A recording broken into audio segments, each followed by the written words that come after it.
പ്രിയപ്പെട്ടവരെ, നമ്മൾ വചന ശുശ്രൂഷ ആരംഭിക്കുകയാണ്. അച്ഛനറിയാം, ആദ്യമായി വന്നിട്ടുള്ള ഒത്തിരി ഏറെ പേരുണ്ട്. ആരംഭത്തിലെ പറയട്ടെ, ഇനി വചന ശുശ്രൂഷ കഴിഞ്ഞ് അച്ഛൻ നിങ്ങളോട് എഴുന്നേൽക്കാൻ പറയുന്നത് വരെ ഇരിക്കുന്ന സ്ഥലത്ത് നിന്ന് ആരും എഴുന്നേൽക്കുന്നതല്ല.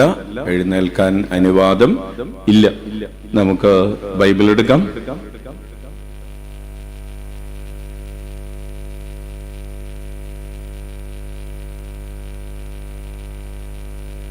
കൊരിന്ത്യക്കാർക്ക് എഴുതിയ 2-ാം ലേഖനം 3-ാം അധ്യായം 18-ാമത്തെ തിരുവചനം. കൊരിന്ത്യക്കാർക്ക് എഴുതിയ 2-ാം ലേഖനം 3-ാം അധ്യായം 18-ാമത്തെ തിരുവചനം വായിക്കാം. കർത്താവിന്റെ മഹത്വം കണ്ണാടിയിലെന്ന പോലെ മൂടുപടമണിയാത്ത മുഖത്ത് പ്രതിഫലിക്കുന്ന നാം എല്ലാവരും അവിടുത്തെ സാദൃശ്യത്തിലേക്ക്, മഹത്വത്തിൽ നിന്ന് മഹത്വത്തിലേക്ക് രൂപാന്തരപ്പെട്ടുകൊണ്ടിരിക്കുകയാണ്. ഇത് ആത്മാവായ കർത്താവിന്റെ ദാനമാണ്. വലതുകരം ഉയർത്തി വീശിക്കൊണ്ട് പറയാം: കർത്താവിന്റെ മഹത്വം കണ്ണാടിയിലെന്ന പോലെ മൂടുപടമണിയാത്ത മുഖത്ത് പ്രതിഫലിക്കുന്ന നാം എല്ലാവരും അവിടുത്തെ സാദൃശ്യത്തിലേക്ക്, മഹത്വത്തിൽ നിന്ന് മഹത്വത്തിലേക്ക് രൂപാന്തരപ്പെട്ടുകൊണ്ടിരിക്കുകയാണ്. ഇത് ആത്മാവായ കർത്താവിന്റെ ദാനമാണ്. Price the Lord. ഹല്ലേലൂയ. ഈശോയിൽ ഏറ്റവും സ്നേഹം നിറഞ്ഞ ബഹുമാനപ്പെട്ട സുഭാഷ്ണച്ച, ജോസഫ് അച്ച, പ്രിയപ്പെട്ട സിസ്റ്റേഴ്സ്, സഹോദരരെ, ഈശോ മിശിഹായിക്ക് സ്തുതിയായിരിക്കട്ടെ. പരസ്പരം സ്തുതി ചൊല്ലാം. മിശിഹായിക്ക് സ്തുതിയായിരിക്കട്ടെ. Praise the Lord. Hallelujah, hallelujah. New ഇയറിന്റെ സന്തോഷത്തോടെ പറഞ്ഞേ ഹല്ലേലൂയ. അടുത്തിരിക്കുന്നവർക്ക് ഒരു ഹാപ്പി ന്യൂ ഇയർ സ്മൈൽ കൊടുത്തിട്ട് പറഞ്ഞേ ഹല്ലേലൂയ. കുറച്ചുകൂടെ നല്ലൊരു സ്മൈൽ കൊടുക്കാൻ പറ്റുമെന്നൊന്ന് ട്രൈ ചെയ്തിട്ട് പറഞ്ഞേ ഹല്ലേലൂയ, ഹല്ലേലൂയ. അച്ഛനെ നോക്കി ഒന്ന് നന്നായിട്ട് ചിരിച്ചിട്ട് പറഞ്ഞേ ഹല്ലേലൂയ. ഒരു 2 ഹാപ്പി ന്യൂ ഇയർ ചിരിച്ചിട്ട് പറഞ്ഞേ ഹല്ലേലൂയ. ഡബിൾ ബുൾസേ എന്നൊക്കെ പറയുന്നത് പോലെ ഒരു ഡബിൾ ഹല്ലേലൂയ. ഈശോയെ നോക്കി ഒന്ന് ചിരിച്ചിട്ട് പറഞ്ഞേ ഹല്ലേലൂയ. കുറച്ചുകൂടെ ഒന്ന് ചിരിക്കാൻ പറ്റുമെന്ന് ഒന്ന് ട്രൈ ചെയ്തിട്ട് പറഞ്ഞേ ഹല്ലേലൂയ. Price the Lord.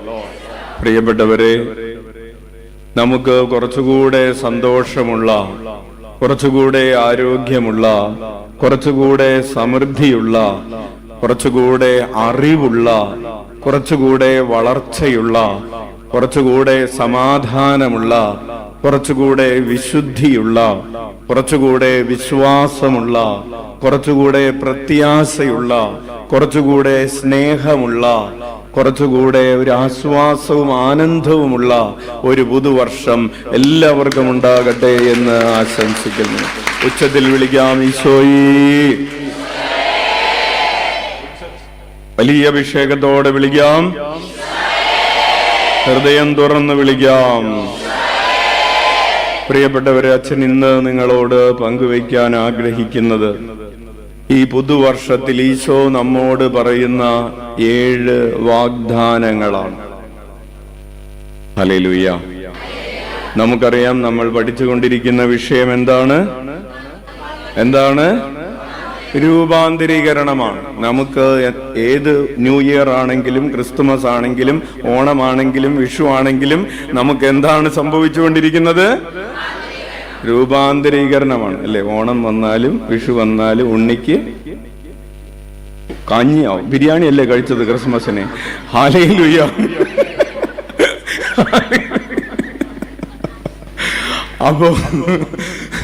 അപ്പോ നമുക്ക് കഞ്ഞിയല്ല, നമ്മൾ ബിരിയാണിയാണ് കഴിക്കുന്നത്. നമുക്ക് രൂപാന്തരീകരണമാണ് സംഭവിക്കുന്നത്. ഹല്ലേലൂയ. അപ്പോൾ നമുക്ക് രൂപാന്തരീകരണം സംഭവിക്കുമ്പോൾ നമ്മൾ യേശുനാമത്തിൽ പ്രാർത്ഥിക്കുന്നതിനെ കുറിച്ചും യേശുനാമത്തിൽ പ്രാർത്ഥിക്കുമ്പോൾ എപ്രകാരമാണ് നമ്മളുടെ പദ്ധതികൾ ഈശോയുടെ പദ്ധതികളായി, അല്ലെങ്കിൽ ഈശോയുടെ പദ്ധതികളെ നമ്മുടെ പദ്ധതികളാക്കി ഏറ്റെടുക്കേണ്ടതെന്നും എപ്രകാരമാണ് ഈശോയുടെ ആഗ്രഹങ്ങളെ നമ്മുടെ ആഗ്രഹങ്ങളാക്കി ഏറ്റെടുക്കേണ്ടതെന്നും എപ്രകാരമാണ് ഈശോയുടെ വികാരങ്ങളെ നമ്മുടെ വികാരങ്ങളാക്കി ഏറ്റെടുക്കേണ്ടതെന്നും ഉള്ളതിൻ്റെ വളരെ ആഴത്തിലുള്ള പഠനത്തിലാണ് നമ്മൾ സഞ്ചരിച്ചു കൊണ്ടിരിക്കുന്നത്. ഇന്ന് അച്ഛൻ പക്ഷേ അതിൽ നിന്ന് ചെറിയൊരു ബ്രേക്ക് എടുക്കുകയാണ്. ന്യൂ ഇയർ ആയി ഇട്ട് ഈ ന്യൂ ഇയറിന് മുഴുവൻ നമുക്ക് മുന്നോട്ട് കൊണ്ടുപോകാൻ നമ്മെ സഹായിക്കുന്ന കർത്താവിന്റെ ഒരു 7 ഓർമ്മപ്പെടുത്തലുകൾ, 7 വാഗ്ദാനങ്ങൾ നമ്മൾ വായിക്കുകയാണ്. നമുക്ക് നമ്മുടെ ജീവിതത്തിന്റെ ഓരോ ദിവസവും ഇത് ആവശ്യമാണ്, ഇത് ശക്തിയാണ്, ഇത് ബലമാണ്. ഹല്ലേലൂയ. അപ്പോൾ നമുക്കറിയാം സുവിശേഷത്തിൽ അല്ലെങ്കിൽ ബൈബിളിൽ എത്ര വാഗ്ദാനങ്ങൾ ഉണ്ടെന്നാണ്, ദൈവം മനുഷ്യന് നൽകുന്ന എത്ര വാഗ്ദാനങ്ങൾ ഉണ്ടെന്നാണ് അച്ഛൻ നിങ്ങളോട് പറഞ്ഞിട്ടുള്ളത്? 7000. ഉത്തരം പറയാത്തവരെ ക്ലാസ്സിൽ നിന്ന് പുറത്താക്കും. അപ്പോൾ അടുത്ത ആഴ്ച നോക്കിയിട്ട് പറഞ്ഞാൽ മതി. ഹോംവർക്ക് നോട്ടിലുണ്ടാവും. ഹല്ലേലൂയ. എന്തായാലും അച്ഛനൊരു ക്ലൂ പറയാം. 8000ഓളം വാഗ്ദാനങ്ങളുണ്ട് എന്ന് നിങ്ങളോട് പറഞ്ഞിട്ടുണ്ട്, ഇല്ലേ? യെസ്. അപ്പോൾ 8000ഓളം വാഗ്ദാനങ്ങള് ദൈവം മനുഷ്യനോട് ഡയറക്റ്റ് ആയിട്ട് പറഞ്ഞിട്ടുള്ളതാണ്. അപ്പോൾ ആ വാഗ്ദാനങ്ങളിൽ നിന്ന്, ആ വാഗ്ദാനങ്ങൾ, പല വാഗ്ദാനങ്ങളും റിപ്പീറ്റേഷൻ ആണ്, അല്ലെങ്കിൽ പല വാഗ്ദാനങ്ങളും നമുക്ക് നൽകുന്ന സന്ദേശം ഒന്ന് തന്നെ ആയിരിക്കാം. അപ്പോൾ അതിൽ ഒന്നാമത്തെ ഏറ്റവും പ്രധാനപ്പെട്ട ഒരു സന്ദേശമാണ്, പ്രിയപ്പെട്ടവരെ, ദൈവം നമ്മോട് പറയുകയാണ്, ഞാൻ നിന്റെ കൂടെ ഉണ്ടായിരിക്കും എന്ന വാഗ്ദാനം. നമുക്ക് വചനഭാഗം എടുക്കാം. ഉൽപ്പത്തി പുസ്തകം 28-ാം അധ്യായം 15-ാമത്തെ തിരുവചനം എടുത്തേ. ഉൽപ്പത്തി 28:15.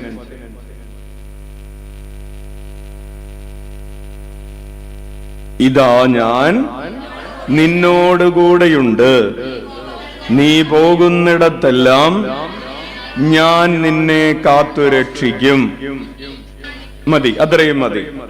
യാക്കോബ് തന്റെ അപ്പനെ പറ്റിച്ച്, ചേട്ടനെ പറ്റിച്ച് ഓടുകയാണ്.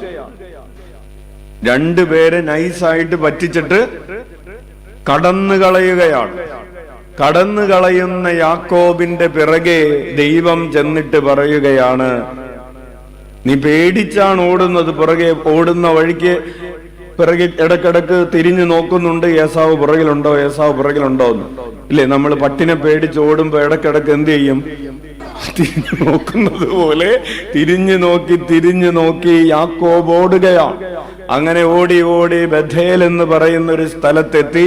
അവിടെ രാത്രി കിടന്നുറങ്ങുന്ന സമയത്ത് കല്ലെടുത്ത് വെച്ചിട്ടാണ്, കല്ലിന്റെ മീതെ തല വെച്ചിട്ടാണ് യാക്കോബ് കിടക്കുന്നത്. നിങ്ങൾ ആരെങ്കിലും രാത്രി കിടക്കുമ്പോ കല്ലെടുത്ത് വെക്കാറുണ്ടോ? തലോണ കിട്ടിയില്ല എന്ന് വിചാരിച്ച് അന്നൊരു കല്ലിരിക്കട്ടെ എന്ന് പറയോ? ഒന്നുമില്ലേലും കുഴപ്പമില്ലെന്ന് പറഞ്ഞു. അപ്പോൾ അവൻ ഒരു കല്ലെടുത്ത് വെച്ച് അതിന്റെ മീതെ കിടന്നുറങ്ങുന്ന, അവന്റെ സഹനങ്ങളുടെ മീതെ അവൻ കിടന്നുറങ്ങുകയാണ്. അവന്റെ ഭാരങ്ങളുടെ മീതെ അവന്റെ ശിരസ് ഒരു കല്ലിരിക്കുന്ന, അവന്റെ തലയിൽ ഒരു കല്ലിരിക്കുന്നത് പോലെ ഭാരമാണ്. അവൻ ആ കല്ലിൽ തലവെച്ച് കിടക്കുകയാണ്. കർത്താവ് പ്രത്യക്ഷപ്പെട്ടിട്ട് അവനോട് പറയുകയാണ്, മോനെ, ഞാൻ നിന്നോട് കൂടെയുണ്ട്. അച്ഛന്റെ ചോദ്യം ഇതാണ്, ഏതവസ്ഥയിലാണ് യാക്കോബിനോട് ദൈവം പറയുന്നത് ഞാൻ നിന്റെ കൂടെയുണ്ടെന്ന്? അവൻ പുണ്യവാളനായി ജീവിച്ചു കൊണ്ടിരിക്കുന്ന ഒരു സമയത്താണോ? അല്ല. അവൻ അപ്പനെ വഞ്ചിച്ചു, ചേട്ടനെ വഞ്ചിച്ചു എന്ന് പറഞ്ഞാൽ പാപം ചെയ്ത്, തട്ടിപ്പ് നടത്തി, വക്രത കാണിച്ച്, കപടത കാണിച്ച്, വഞ്ചന കാണിച്ച്, പേടിച്ച്, പ്രാണരക്ഷാർത്ഥം കിട്ടിയതും കൊണ്ട്, എന്താ കിട്ടിയത്? അനുഗ്രഹം കൊണ്ട് ഓടുന്ന വഴിക്കാണ് കർത്താവ് പറയുന്നത് ഞാൻ നിന്റെ കൂടെയുണ്ടെന്ന്. പ്രിയപ്പെട്ടവരെ, നമ്മളിപ്പോൾ പാപത്തിന്റെയോ തകർച്ചയുടെയോ പന്നിക്കൂട്ടിൽ കിടക്കുകയാണെങ്കിലും ചില സമയങ്ങളിൽ നമുക്കറിയാം നമ്മുടെ ജീവിതം പാപത്തിന്റെ പന്നിക്കൂട്ടിൽ കിടക്കുന്നത് പോലെയാണ്. ധൂർത്തപുത്രൻ മാത്രമല്ല പന്നിക്കൂട് വരെ എത്തിയത്. പന്നിക്കൂട് വരെ എത്തിയവരുടെ പേരിന്റെ ലിസ്റ്റിൽ എന്റെ പേരും എളുപ്പത്തിൽ ചേർക്കാവുന്നതേയുള്ളൂ. അങ്ങനെ പാപം ചെയ്ത് പാപത്തിന്റെ പന്നിക്കൂട്ടിൽ ഏതൊക്കെ പാപങ്ങള്? ജഡികാഭിലാഷങ്ങളുടെ പാപങ്ങള്, ദുർമോഹങ്ങളുടെ പാപങ്ങള്, വഞ്ചനയുടെ പാപങ്ങള്, കപടതയുടെ പാപങ്ങള്, ദൈവനിഷേധത്തിന്റെ പാപങ്ങള്, സഹോദരനോടുള്ള സ്നേഹമില്ലായ്മയുടെ, വിദ്വേഷത്തിന്റെയും വെറുപ്പിന്റെയും ഒക്കെ പാപങ്ങൾ ചെയ്ത് എന്റെ ഹൃദയം ഒരു പന്നിക്കൂട് പോലെയായി. ഞാൻ പന്നിക്കൂട്ടി ചെന്ന് കിടക്കുന്നു എന്നല്ല, എന്റെ ഉള്ളു തന്നെ പാപം ചെയ്ത് എന്റെ ഉള്ളു തന്നെ എന്തുപോലെയായി? പന്നിക്കൂട് പോലെയായി.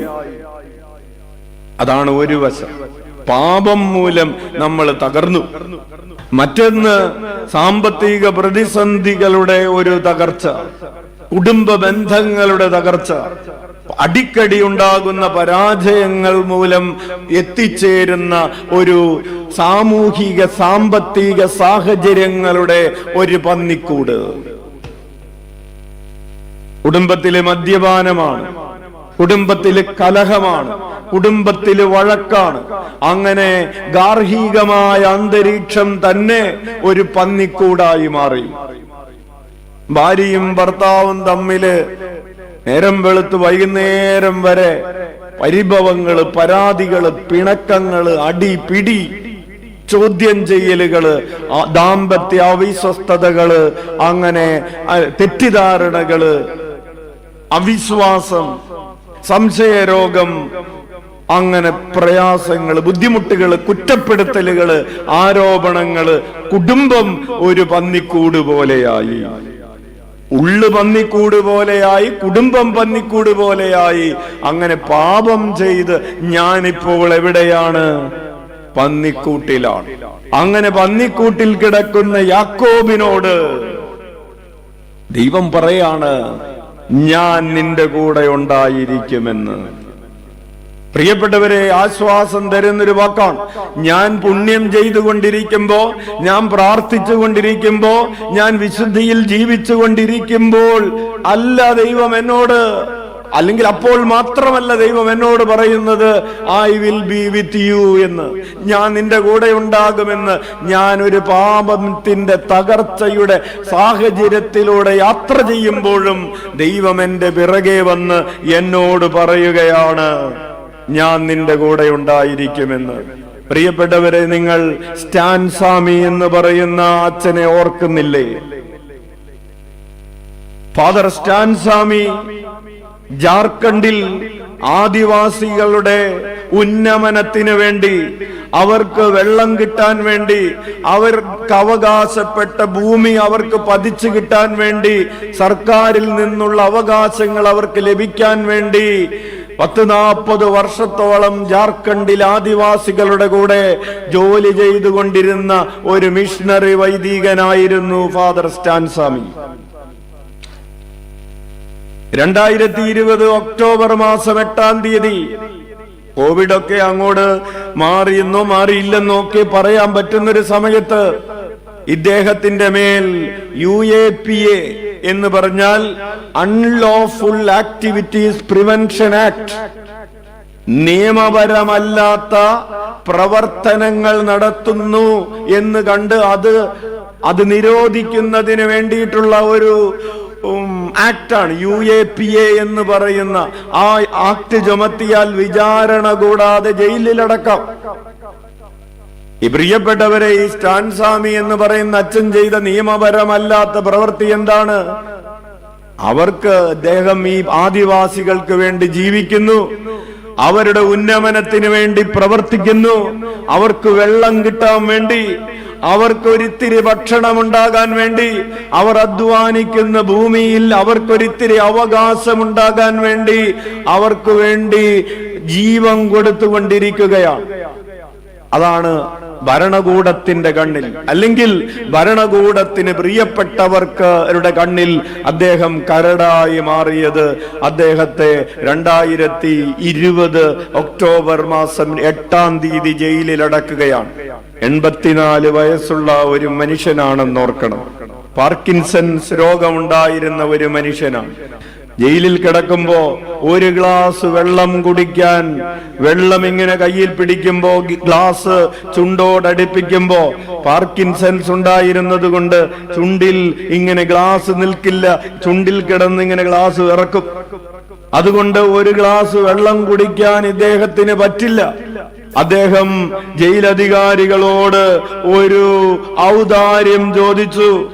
ഈ വെള്ളമൊന്ന് കുടിക്കാൻ എനിക്കൊരു സ്ട്രോ തരുമോ എന്ന് ചോദിച്ചിട്ട് ഒരു സ്ട്രോ കൊടുക്കാതെ, വെള്ളം കുടിക്കാൻ ഒരു സ്ട്രോ പോലും കൊടുക്കാതെ 84 വയസ്സുകാരൻ ഈ ജയിലിൽ കിടക്കുമ്പോ, പ്രിയപ്പെട്ടവരെ, ഞാൻ നിന്റെ കൂടെയുണ്ടായിരിക്കുമെന്ന് പറഞ്ഞ ദൈവം ആ ജയിലിൽ ഉണ്ടായിരുന്നു എന്നത് ഒരു സാക്ഷ്യമാണ്.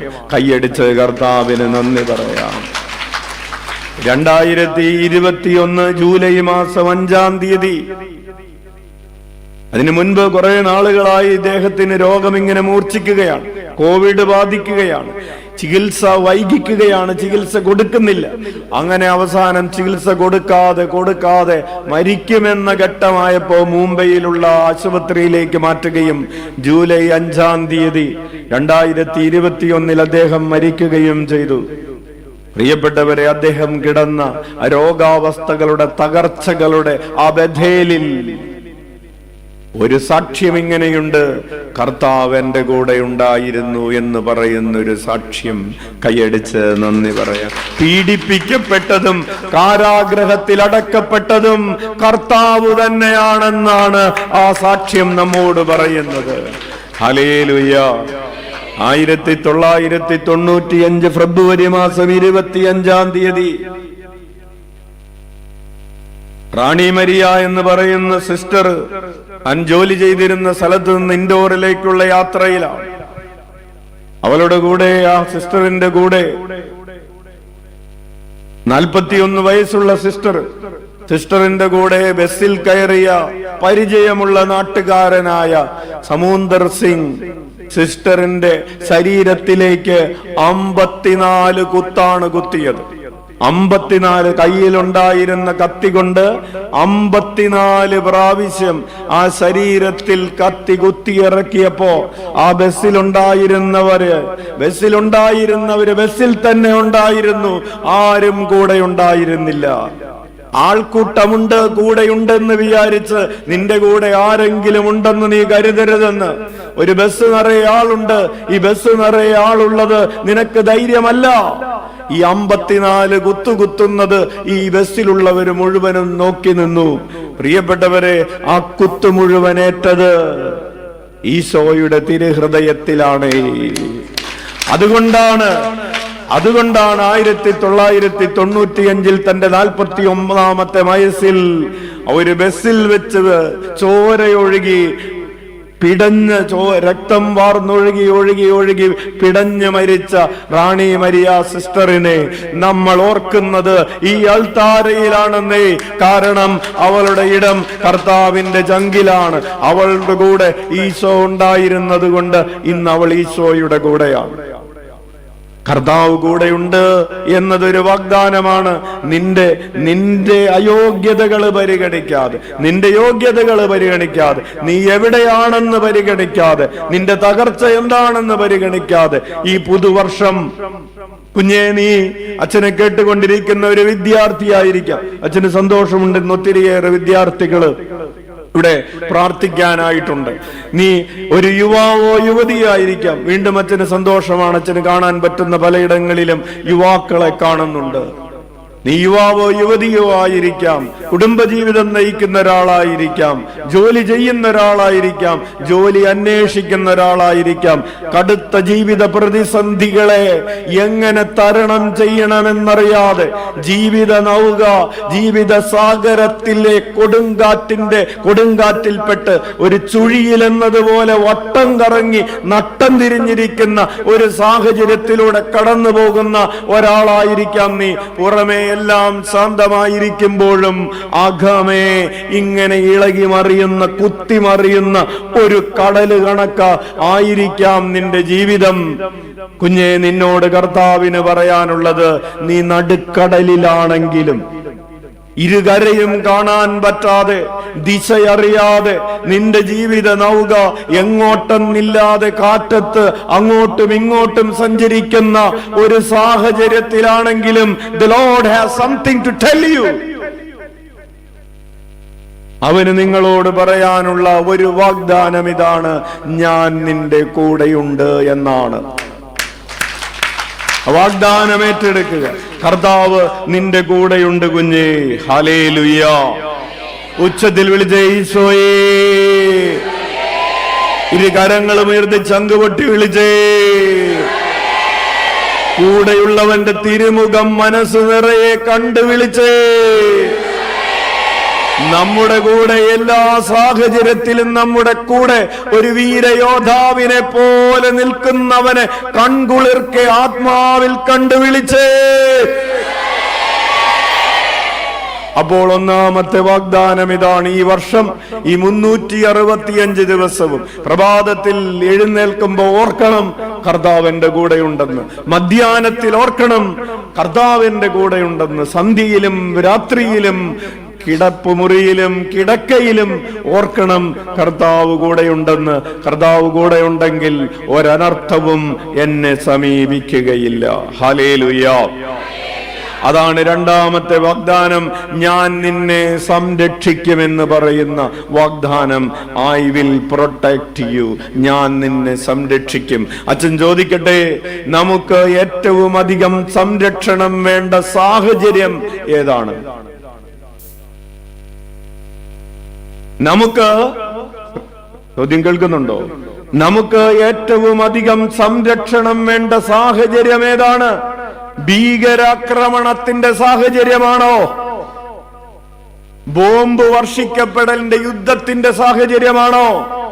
നമുക്ക് ഏറ്റവും അധികം സംരക്ഷണം വേണ്ട സാഹചര്യം ഉരുൾപൊട്ടലാണോ? വെള്ളപ്പൊക്കമാണോ?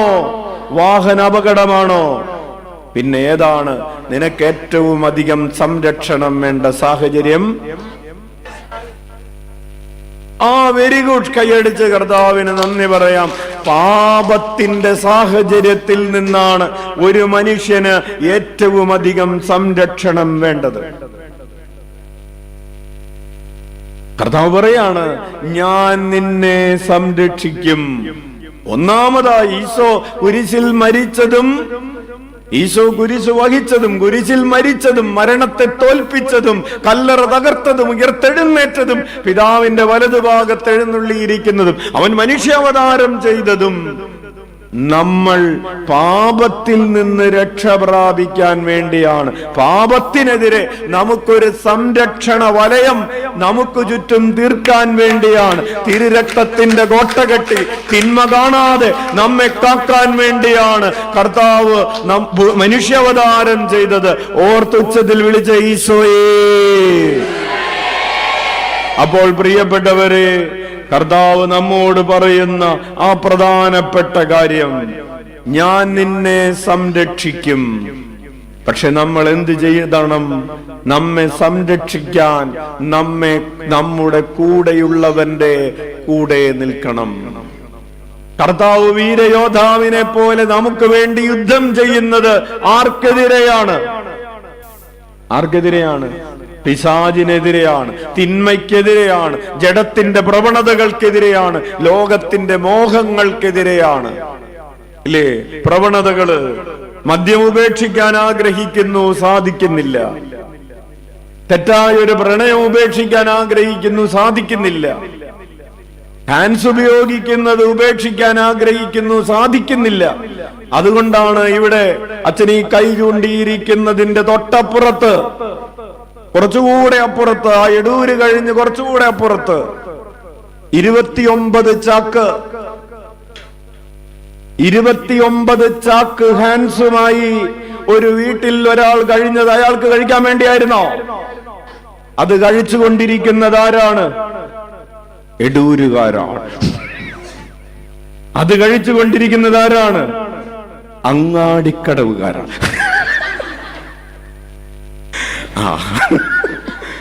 ഇനി അച്ഛൻ കുറച്ചുകൂടി ജനറൽ ആയിട്ട് പറയാം.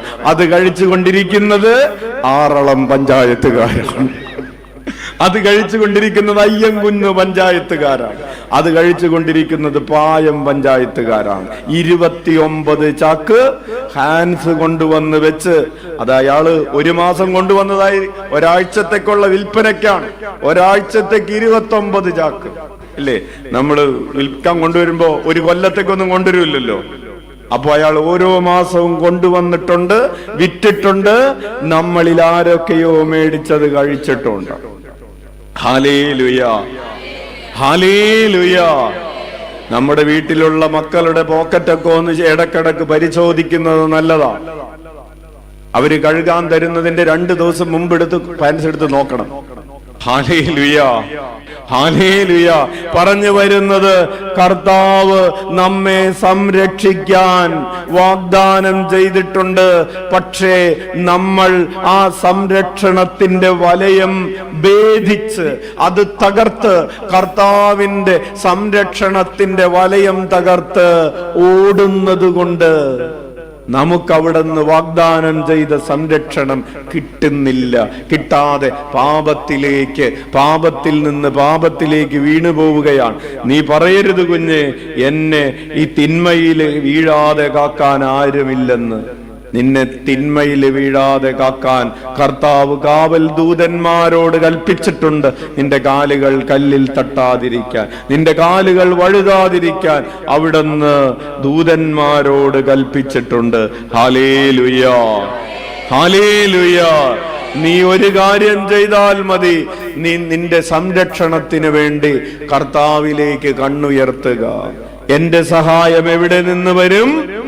ആകാശവും ഭൂമിയും സൃഷ്ടിച്ച കർത്താവിൽ നിന്ന് വരുമെന്ന് പറഞ്ഞ് നീ നിന്റെ സംരക്ഷണത്തിന് വേണ്ടി, നിന്റെ ആനന്ദത്തിന് വേണ്ടി, നിന്റെ സന്തോഷത്തിന് വേണ്ടി നീ ലോകത്തിലേക്ക് പായാതെ ദൈവത്തിലേക്ക് പായുന്നൊരു കുഞ്ഞാണെങ്കിൽ കർത്താവിന്റെ സംരക്ഷണം നിനക്ക് തീർച്ചയായിട്ടും ഉണ്ടാകും. കുഞ്ഞേ, ഉച്ചത്തിൽ വിളിച്ചോയി. കർത്താവിന്റെ സംരക്ഷണം കൊണ്ട് നമ്മുടെ ജീവിതം വീണ്ടും കോട്ടകെട്ടി സംരക്ഷിക്കപ്പെടാൻ ആഗ്രഹിച്ചു വിളിക്കട്ടെ. കർത്താവിന്റെ തിരുഹൃദയത്തിൽ തിന്മ കാണാതെ ജീവിക്കാനുള്ള കൃപയ്ക്ക് വേണ്ടി പ്രാർത്ഥിച്ച് വിളിക്കട്ടെ. കണ്ണിന്റെ ദുരാശകളിൽ നിന്ന് ഞങ്ങളെ സംരക്ഷിക്കണമേ. ജഡത്തിന്റെ ദുരാശകളിൽ നിന്ന് സംരക്ഷിക്കണമേ. ജീവിതത്തിന്റെ അഹന്തകളിൽ നിന്ന് ഞങ്ങളെ സംരക്ഷിക്കണമേ. പ്രിയപ്പെട്ടവരെ, മൂന്നാമത്തെ വാഗ്ദാനം ഞാൻ നിന്നെ ശക്തിപ്പെടുത്തുമെന്ന് പറയുന്ന ഒരു വാഗ്ദാനമാണ്. I will be your strength. ഞാൻ നിന്റെ ശക്തിയായിരിക്കും. നമ്മൾ പാടാറില്ലേ പാട്ടില്, കർത്താവിന്റെ ശക്തിയും ബലവും ആനന്ദഗാനവുമെന്ന്. കർത്താവ് നമ്മുടെ ശക്തിയായിരിക്കും, കർത്താവ് നമ്മുടെ ബലമായിരിക്കും. യേശയ്യ 41:10 നമ്മൾ ആ വാഗ്ദാനം ഇങ്ങനെ വായിക്കുന്നുണ്ട്. എടുക്കാം, തിരുവചനം എടുക്കാം. യേശയ്യ 41:10 വായിച്ചോ. ഭയപ്പെടേണ്ട, ഞാൻ നിന്നോടുകൂടെയുണ്ട്. സംഭ്രമിക്കേണ്ട, ഞാനാണ് നിന്റെ ദൈവം. ഞാൻ നിന്നെ ശക്തിപ്പെടുത്തുകയും സഹായിക്കുകയും ചെയ്യും. പ്രിയപ്പെട്ടവരെ, എന്തിനു വേണ്ടിയാണ് നമുക്ക് ഏറ്റവും കൂടുതൽ ശക്തി വേണ്ടത്? പാപത്തിൽ വീഴാതിരിക്കാനും നന്മ ചെയ്യാനും. നമുക്ക് ഏറ്റവും കൂടുതൽ ശക്തി വേണ്ടത്, പ്രിയപ്പെട്ടവരെ, സ്ത്രീകൾക്ക് ഏറ്റവും കൂടുതൽ ശക്തി വേണ്ടത് ഭർത്താവിനെ എതിർത്ത് നിൽക്കാനല്ല. ആണോ? അടിക്കുമ്പോ ഇങ്ങനെ ഇല്ലേ, അടിക്കുമ്പോ കൈക്ക് കയറിക്ക് പിടിക്കാനല്ല ശക്തി വേണ്ടത്. ആണോ? അല്ല. പിന്നെ എന്തിനാണ് ശക്തി വേണ്ടത്? ഒന്ന് പറയുമ്പോ തിരിച്ചു പറയാനാണോ? അച്ഛ എനിക്കൊരു ശക്തി കിട്ടുന്നില്ല അച്ഛ. എന്തിനാണെന്നാവോ? എന്നോട് ഇങ്ങനോട് പറയുമ്പോണ്ടല്ലോ എനിക്ക് തിരിച്ചു പറയാൻ ഒരു ബലം കിട്ടാൻ വേണ്ടി പ്രാർത്ഥിക്കും. തിരിച്ചു പറയാനുള്ള ബലമാണോ വേണ്ടത്? അല്ല. പ്രിയപ്പെട്ടവരെ, കർത്താവ് പറയുകയാണ്, നീ ഭയപ്പെടേണ്ട, നിന്റെ പ്രതിസന്ധികളിൽ നീ ഭയപ്പെടേണ്ട, ഞാൻ നിന്നോട് കൂടെയുണ്ട്, സംഭ്രമിക്കേണ്ട, ഞാനാണ് നിന്റെ ദൈവം, ഞാൻ നിന്നെ ശക്തിപ്പെടുത്തും. നിങ്ങൾ പറഞ്ഞതുപോലെ പാപത്തിൽ വീഴാതിരിക്കാൻ അവിടെ നിന്ന് ശക്തിപ്പെടുത്തും. നന്മ ചെയ്യാൻ, തിന്മയ്ക്ക് പകരം നന്മ ചെയ്യാൻ. എന്താണ് തിന്മയ്ക്ക് പകരം നന്മ ചെയ്യുക എന്ന് പറഞ്ഞാൽ? നമ്മൾ കഴിഞ്ഞ ദിവസങ്ങളിൽ ധ്യാനിച്ചു കൊണ്ടിരുന്നത് പോലെ വെറുക്കുന്നവരെ സ്നേഹിക്കാൻ എന്തു വേണം? ശക്തി വേണം. വെറുക്കുന്നവരെ സ്നേഹിക്കാൻ എന്തു വേണം? സ്വർഗത്തിന്റെ ശക്തി വേണം. വേണ്ടേ? നിങ്ങളെ ദ്രോഹിക്കുന്നവരെ അനുഗ്രഹിക്കാൻ എന്തു വേണം? ശത്രുക്കൾക്ക് വേണ്ടി പ്രാർത്ഥിക്കാൻ എന്തു വേണം? ശക്തി വേണം. അങ്ങനെ നന്മ ചെയ്ത് ഇന്ന് പ്രഭാതത്തിലെ ക്ലാസ്സിൽ സെബാസ്റ്റ്യൻ അച്ഛൻ പറഞ്ഞു, നമ്മൾ ദയ കാണിക്കുന്നവരായിരിക്കണം. വേണ്ടേ? നമുക്ക് എന്തെങ്കിലും കിട്ടുമെന്ന് പ്രതീക്ഷിച്ചിട്ടോ നമ്മൾ ദയ കാണിക്കുന്നവര് നമ്മളുടെ ആരെങ്കിലും ആയിരുന്നിട്ടോ അല്ല. ഞാനുമായി ഒരു ബന്ധമില്ലെങ്കിലും ഇതൊക്കെ കഴിഞ്ഞ അവസാനം എനിക്ക് ഒരു നന്ദി പോലും അവൻ പറയുകയില്ലെങ്കിലും അവന്റെ ഒരു നന്ദി പോലും കാത്തു നിൽക്കാത്ത വിധം പേഴ്സ് തുറക്കണമെങ്കിൽ ഒന്നുമില്ലാത്തവന്റെ അടുക്കലേക്ക് എന്റെ തന്നെ സുഖങ്ങൾ മാറ്റിവെച്ച്, എന്റെ തന്നെ തീരുമാനങ്ങൾ മാറ്റിവെച്ച്, എന്റെ തന്നെ യാത്രാ വഴികൾ മാറ്റിവെച്ച് മുറിവേറ്റവന്റെ അടുക്കലേക്ക് ചെല്ലണമെങ്കിൽ എനിക്ക് ശക്തി വേണം, ആത്മബലം വേണം, ദയ എന്ന പുണ്യം വേണം. അപരനോട് ദയ കാണിക്കാൻ നമുക്കെന്ത് വേണം? ശക്തി വേണം.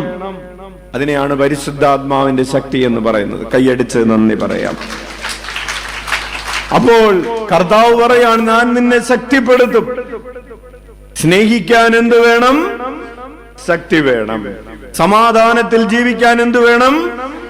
പ്രിയപ്പെട്ടവരെ, ഒരു ശക്തിയും ഇല്ലാത്തവരാണ് എപ്പോഴും കലഹത്തിൽ ജീവിക്കുന്നത്. കലഹിക്കുന്നവര് ശക്തി ഉണ്ടായിട്ട് കലഹിക്കുന്നതാണെന്ന് വിചാരിക്കുന്നുണ്ടോ? എന്തുകൊണ്ടാണ് കലഹിക്കുന്നത്? അവർക്ക് ഉള്ളിലൊരു പേടിയുള്ളവന് കലഹമാണ് വഴി. പേടിയുള്ളവന്റെ ആയുധമാണ് കലഹം. പേടിയുള്ളവരാണ് ഒച്ചയുണ്ടാക്കുന്നത്, അല്ലേ? രാത്രി നിങ്ങൾ നടന്നു പോവാണെന്ന് വിചാരിച്ചോ, ഒറ്റക്ക് നടന്നു പോവാണ്, നിങ്ങൾ സ്വരത്തിലൊരു പാട്ട് പാടുന്നു, സന്തോഷം വന്നിട്ടാണോ? പേടിച്ചിട്ട്. കള്ളുകുടിച്ച് വീട്ടിൽ വരുന്നവൻ ഒരു പേടിയുണ്ട്. എന്താണ്? ഭാര്യ എന്തെങ്കിലും പറയും. അതുകൊണ്ട് ആ ഭാര്യ എന്തെങ്കിലും പറയുന്നതിന് മുമ്പ് അവൻ എന്ത് ചെയ്യാണ്? ഒച്ച ഉണ്ടാക്കുകയാണ്. അവൻ ശരിക്കു പറഞ്ഞ കള്ളു കുടിക്കുന്നവർ ഒച്ച ഉണ്ടാക്കുന്നത് എന്തുകൊണ്ടാണെന്ന് അറിയാവോ? ചുറ്റുമുള്ളവരെ പേടിച്ചിട്ടാണ്. ഹല്ലേലൂയ. ഭാര്യ തിരിച്ച് ചവിട്ടും എന്ന് പേടിച്ചിട്ടാണ് അവൻ എന്ത് ചെയ്യുന്നത്? ആദ്യം തന്നെ ഭാര്യയെ ചവിട്ടും, ഒച്ച ഉണ്ടാക്കുന്നത്.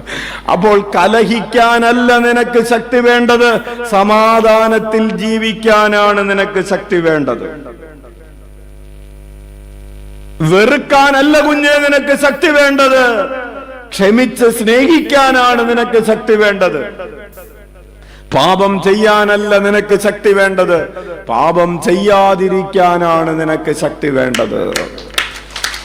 എല്ലാവരും പാപം ചെയ്യുമ്പോ ഞാൻ പാപം ചെയ്യുകയില്ല എന്ന് പറയാനാണ് ശക്തി വേണ്ടത്. എല്ലാവരും മദ്യപിക്കുമ്പോ ഞാൻ മദ്യപിക്കുകയില്ല എന്ന് പറയാനാണ് ശക്തി വേണ്ടത്. എല്ലാവരും ചില തെറ്റിന്റെ വഴികളിലൂടെ പോകുമ്പോ കർത്താവ് പറയാണ്, ഞാൻ നിന്നെ ശക്തിപ്പെടുത്തും. ആര് തിന്മയിൽ പോയാലും ഞാൻ തിന്മ ചെയ്യുകയില്ല എന്ന് പറയാൻ ഉള്ള ഒരു ശക്തി കർത്താവ് പറയാൻ, നീ ഭയപ്പെടണ്ട, ഞാൻ നിന്നോടുകൂടെയുണ്ട്. യു ലുക്ക് അറ്റ് മീ, ഞാൻ നിന്നെ ശക്തിപ്പെടുത്തും. എന്റെ വിജയകരമായ വലത് കൈ കൊണ്ട് ഞാൻ നിന്നെ താങ്ങി നിർത്തും. ഉച്ചത്തിൽ വിളിക്കാം ഈശോയേ. യെശയ്യായുടെ പുസ്തകം 40-ാം അധ്യായം 20 മുതൽ 31 വരെയുള്ള തിരുവചനങ്ങൾ. നമ്മുടെ ജീവിത വഴികളിൽ നമ്മൾ ചില സമയങ്ങളിൽ തളരാറുണ്ട്, ഇല്ലേ? തളരാറുണ്ടോ? ഉണ്ട്. എത്രയോ വട്ടമാണ് നമ്മൾ തളർന്നിരുന്നു പോയിട്ടുള്ളത്. ഇനി മുന്നോട്ട് പോകാൻ പറ്റില്ല, ഇനി എനിക്ക് ബലമില്ല, ഇനി എനിക്ക് ശക്തിയില്ല, ഇനി ഒരു ദിവസം കൂടെ ഈ നേരമൊന്ന് പുലരാതിരുന്നെങ്കിൽ, ഈ രാത്രിയിൽ തന്നെ അങ്ങോട്ട് ഒടുങ്ങിയിരുന്നെങ്കിൽ എന്ന്. പ്രിയപ്പെട്ടവരെ, ഒരു സഹോദരി പറഞ്ഞു, ഇവൾക്ക് 12 വയസ്സ്, അനിയത്തിക്ക് 10 വയസ്സ്. ഇപ്പൊ മുതിർന്ന കുട്ടികളായി രണ്ടുപേരും അവരുടെ ജീവിത വഴികളിലാണ്. പക്ഷേ ഇവളുടെ ചെറിയ പ്രായത്തിൽ അച്ഛൻ ചോദിച്ചു, മോളുടെ അപ്പച്ചൻ എന്ത് ചെയ്യുന്നു? ഇവള് പറഞ്ഞു, അപ്പച്ചൻ ഇല്ല. അമ്മിച്ചി എന്ത് ചെയ്യുന്നു? അമ്മിച്ചിയുമില്ല. 12-ാം വയസ്സിൽ അപ്പനും അമ്മയും കൂടെ ആത്മഹത്യ ചെയ്തതാണ്. ഇവള് പറയുകയാണ്, കലക്കി വെച്ചതാണ് 4 ഗ്ലാസ് വെള്ളം. 4 ഗ്ലാസ് വെള്ളത്തിൽ പോയിസൺ കലക്കി വെച്ചു. 4 പേരും കൂടെ ഒടുക്കാനായിരുന്നു തീരുമാനമെടുത്തത്. എന്നിട്ട് കുടിക്കാനായിട്ട് നിന്നപ്പോ അമ്മയ്ക്ക് എന്തോ ഒരു തോന്നൽ, കുഞ്ഞുങ്ങളോട് എന്തോ ഒരു കരുതൽ. കുഞ്ഞുങ്ങളോട് പറഞ്ഞു, നിങ്ങൾ മുറി കയറി വാതിലടച്ചോ എന്ന് പറഞ്ഞു. എന്തിനാണെന്നറിയാതെ ഈ വെള്ളം കുടിക്കുന്നതിന് മുമ്പ്, അപ്പനും അമ്മയും വെള്ളം കുടിക്കുന്നതിന് മുമ്പ് 4 ഗ്ലാസ് കലക്കി വെച്ചിട്ടുണ്ട്. പക്ഷെ ഞങ്ങൾ കുടിക്കുന്നതിന് മുമ്പ് ഞങ്ങളോട് പറയുകയാണ്, നിങ്ങൾ കുടിക്കണ്ട, നിങ്ങൾ മുറി കയറി വാതിലടച്ചോ എന്ന് പറഞ്ഞിട്ട് അപ്പനും അമ്മയും കലക്കി വെച്ച വെള്ളം കുടിക്കുകയും അവര് രക്തം ഛർദിച്ച് പിന്നീട് മരിക്കുകയും ചെയ്യുകയാണ്. അങ്ങനെ 12-ാമത്തെ വയസ്സിൽ അവളും 10-ാമത്തെ വയസ്സിൽ അവളുടെ അനിയത്തിയും അനാഥരായി. പിന്നീടുള്ള ജീവിതം 2 പെൺകുട്ടികളുടെ ജീവിതമല്ലേ? എവിടെ പോകും? ആരുടെ അടുക്കൽ പോകും? എവിടെ അഭയം പ്രാപിക്കും? ഈ സഹോദരി പറഞ്ഞു, കർത്താവ് ഞങ്ങളെ ശക്തിപ്പെടുത്തി. നിങ്ങൾക്ക് ഒന്ന് ഭാവനയിലെങ്കിലും ഒന്ന് ഓർക്കാൻ പറ്റുന്നുണ്ടോ? ഒരപ്പനില്ലായിരുന്നു, ഒരപ്പനും ഒരമ്മയും ഇല്ലാതെ, ഒരാങ്ങളയില്ലാതെ, ഒരു കുടുംബത്തിൽ ഒരു സഹോദരൻ ഒന്നുമില്ലാതെ, ഒരു വീടില്ലാതെ ഒരു 2 പെൺകുട്ടികള് എങ്ങനെ ജീവിതത്തിന്റെ അങ്ങേ കര കാണുമെന്ന് ഓർക്കുമ്പോ കണ്ണിൽ ഇരുട്ട് മൂടുന്നില്ലേ? ചങ്കിൽ ഇരുള് കയറുന്നില്ലേ? പ്രിയപ്പെട്ട കുഞ്ഞെ, കർത്താവ് നിന്നോട് പറയുകയാണ്, എന്റെ വിജയകരമായ വലതുകരം നിന്നെ താങ്ങി നിർത്തുമെന്ന്. നീ ഏതവസ്ഥയിലാണെങ്കിലും, അപ്പൻ നിന്നെ ഉപേക്ഷിച്ചാലും അമ്മ നിന്നെ ഉപേക്ഷിച്ചാലും, നിന്റെ ഉള്ളിൽ തന്നെ നിന്റെ ജീവിതത്തിൽ ഒരു നന്മയും നീ കാണുന്നില്ലെങ്കിലും, കർത്താവ് നിന്നോട് പറയുന്നു, എന്റെ വിജയകരമായ വലതുകരം നിന്നെ താങ്ങി നിർത്തും. നീ ഇത് വിശ്വസിക്കുന്നുണ്ടോ? ഉണ്ടെങ്കിൽ ഉച്ചത്തിൽ വിളിച്ച ഈശോയേ. കർത്താവിന്റെ ഈ വാഗ്ദാനം എന്റെ വിജയകരമായ, നിന്റെ തോറ്റു തൊപ്പിയിട്ട് കിടക്കുന്ന നിന്റെ ജീവിതത്തെ എന്റെ വിജയകരമായ വലതുകരം കൊണ്ട് താങ്ങി നിർത്തി നിന്നെ വിജയത്തിലെത്തിക്കുമെന്ന ദൈവത്തിന്റെ വാഗ്ദാനം നീ വിശ്വസിക്കുന്നുണ്ടെങ്കിൽ ഏറ്റെടുത്ത് വിളിച്ചേ. ശംഖ് പൊട്ടി വിളിക്കട്ടെ. നിന്റെ സാമ്പത്തിക മേഖല തകർന്നടിഞ്ഞു കിടക്കുകയാണെങ്കിലും, നിനക്കുള്ളതെല്ലാം വിറ്റാലും നിന്റെ കടത്തിന്റെ പകുതി പോലും വീട്ടാൻ പറ്റാത്തൊരു സാഹചര്യമാണെങ്കിലും, കർത്താവിന്റെ വിജയകരമായ വലതുകരം കൊണ്ട് നിന്നെ താങ്ങി നിർത്തുമെന്ന് വിശ്വസിക്കുന്നുണ്ടോ? ഉണ്ടെങ്കിൽ ഏറ്റെടുത്ത് വിളിച്ചേ. അപ്പോൾ പ്രിയപ്പെട്ടവരെ, പൗലോസ് ഇങ്ങനെ പറയും, ഫിലിപ്പി 4:13, എന്നെ ശക്തനാക്കുന്നവനിലൂടെ എനിക്ക് എല്ലാം ചെയ്യാൻ സാധിക്കുമെന്ന് നമ്മൾ പറഞ്ഞു. യെശയ്യാ 40:29 മുതൽ 31 വരെയുള്ള തിരുവചനങ്ങൾ നമ്മൾ വായിച്ചില്ല, വായിക്കാൻ തുടങ്ങുന്നുള്ളൂ. തളർന്നവൻ അവിടുന്ന് ബലം നൽകുന്നു, ദുർബലന് ശക്തി പകരുകയും ചെയ്യുന്നു. തുടർന്ന് നമുക്ക് പരിചയമുള്ള വചനങ്ങളാണ്. യുവാക്കൾ പോലും തളരുകയും ക്ഷീണിക്കുകയും ചെയ്തേക്കാം, ചെറുപ്പക്കാർ ശക്തിയറ്റു വീഴാം, എന്നാൽ ദൈവത്തിൽ ആശ്രയിക്കുന്നവർ വീണ്ടും ശക്തി പ്രാപിക്കും. അവർ കഴുകന്മാരെ പോലെ ചിറകടിച്ചുയരും. അവർ ഓടിയാലും ക്ഷീണിക്കുകയില്ല, നടന്നാലും തളരുകയില്ല. അവർ കഴുകനെ പോലെ ചിറകടിച്ചുയരും. അവര് തളർന്നോ?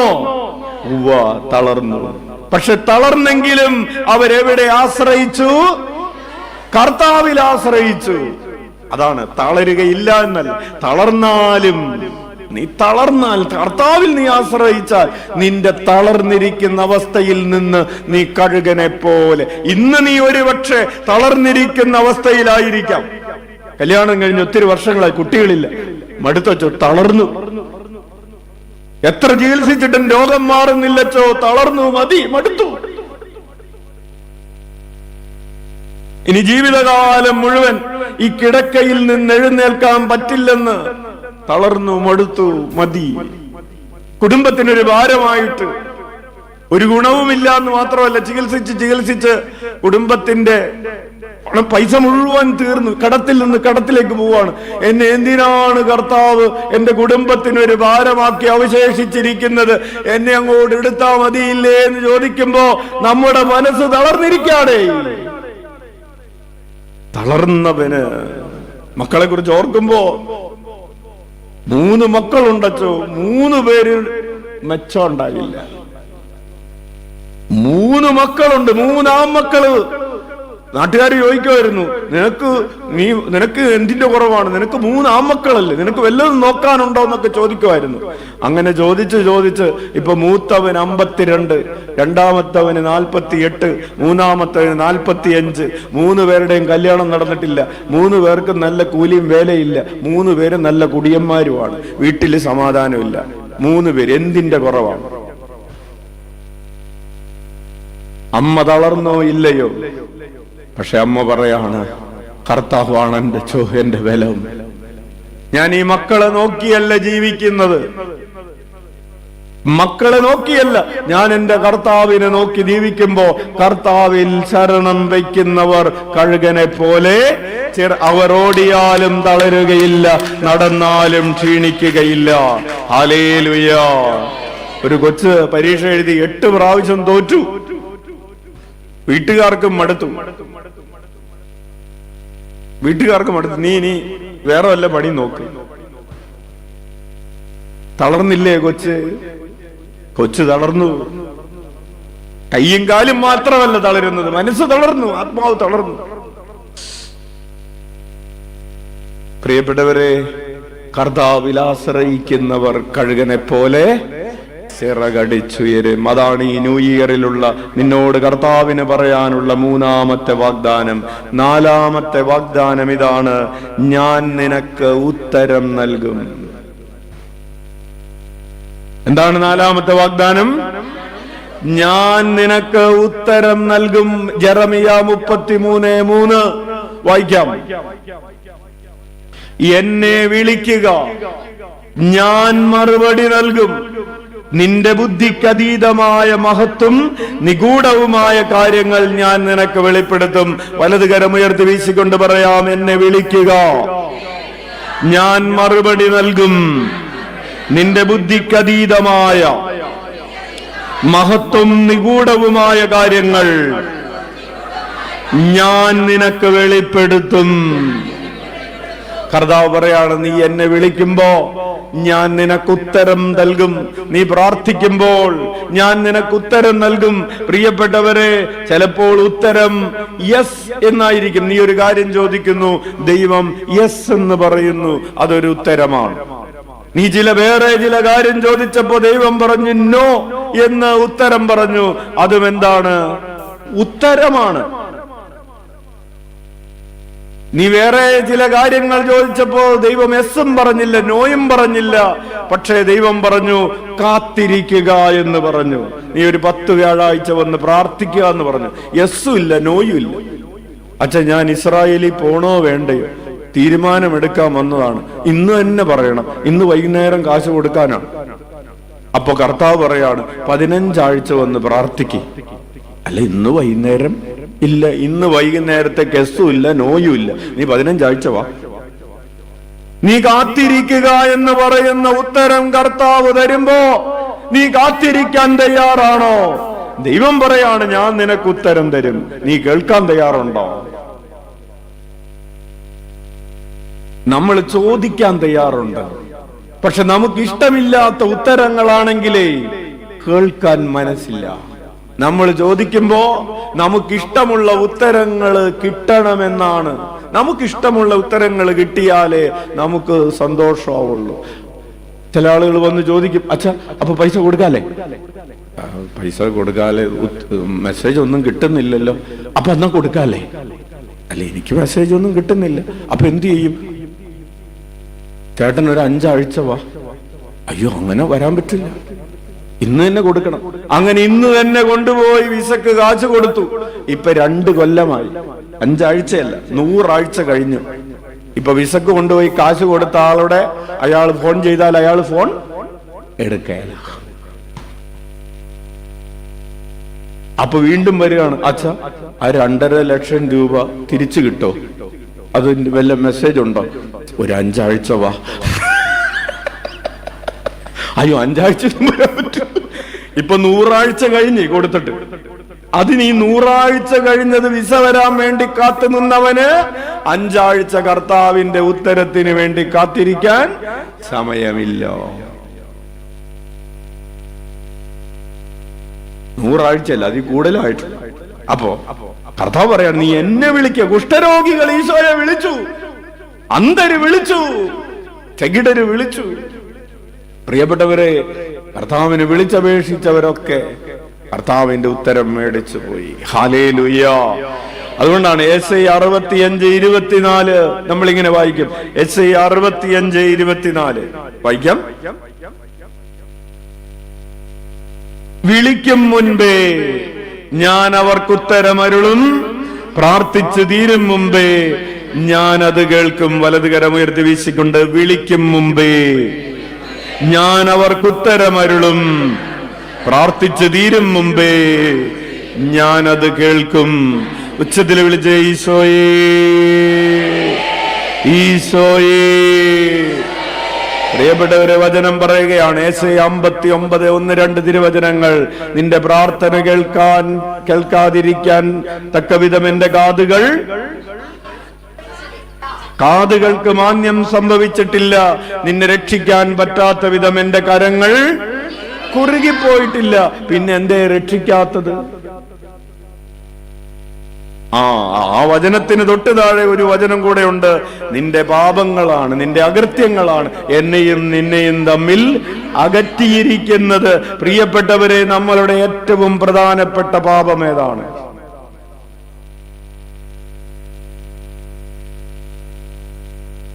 അഹങ്കാരം. ഓക്കെ, പിന്നെ എന്താണ്? ദൈവത്തിന് ആരാധന കൊടുക്കാത്തത്. പിന്നെ എന്താണ്? നമ്മുടെ ഏറ്റവും വലിയ അപരാധം എന്ന് പറയുന്നത് ദൈവവുമായിട്ടുള്ള ബന്ധം നമ്മൾ വിച്ഛേദിച്ചു എന്നതാണ്. ദൈവവുമായിട്ടുള്ള റിലേഷൻഷിപ്പ് നമ്മൾ വിച്ഛേദിച്ചു എന്നതാണ്.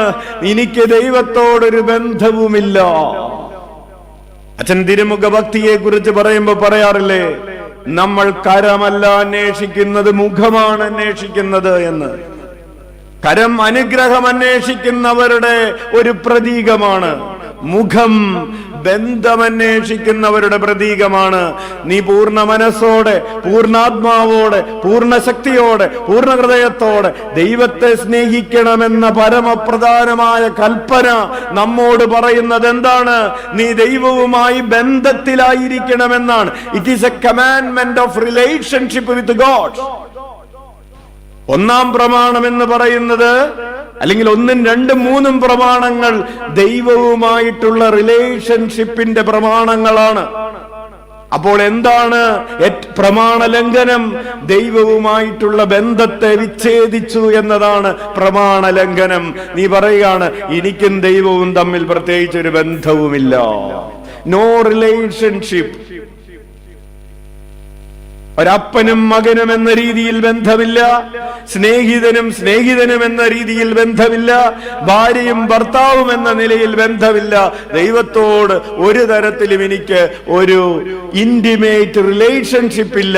ദൈവവും ഞാനുമായിട്ടുള്ള ഒരു ബന്ധം മുതലാളിയും തൊഴിലാളിയും തമ്മിലുള്ള ബന്ധമാണ്. കൂലിക്കാരനും കൂലി തൊഴിൽ കൊടുത്തവനും തമ്മിലുള്ള ബന്ധമാണ്. എന്താണ് ആ ബന്ധം? ഞാൻ പണിയെടുക്കുന്നു, മുതലാളി കൂലി തരുന്നു. അതുപോലെയാണ് ചില ആളുകൾ. ഞാൻ പ്രാർത്ഥിച്ചു, ദൈവം പ്രാർത്ഥന കേട്ടു. ഞാൻ തിരികത്തിച്ചു, ഞാൻ കെട്ടിയിട്ടു, ഞാൻ മുട്ടയിൽ വലിഞ്ഞു, ദൈവം എന്നെ അനുഗ്രഹിച്ചു.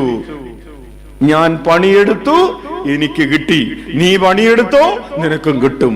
ഭയങ്കര വിശ്വാസം, ഭയങ്കര വിശ്വാസം. എന്ത്? നമ്മൾ കർത്താവിന് വേണ്ടി പണിയെടുത്താൽ അവിടെ നിന്ന് കൂലി തരും. ഏത് പണി? അച്ഛന്റെ ചോദ്യം നീയും ദൈവവുമായി ബന്ധത്തിലാണോ എന്നതാണ്. Are you in deep relationship with God? അപ്പോൾ കർത്താവ് പറയാണ്, എന്താണ്? ഞാൻ നിനക്ക് ഉത്തരം നൽകും. നീ വിളിക്കുമ്പോ ഞാൻ കേൾക്കും.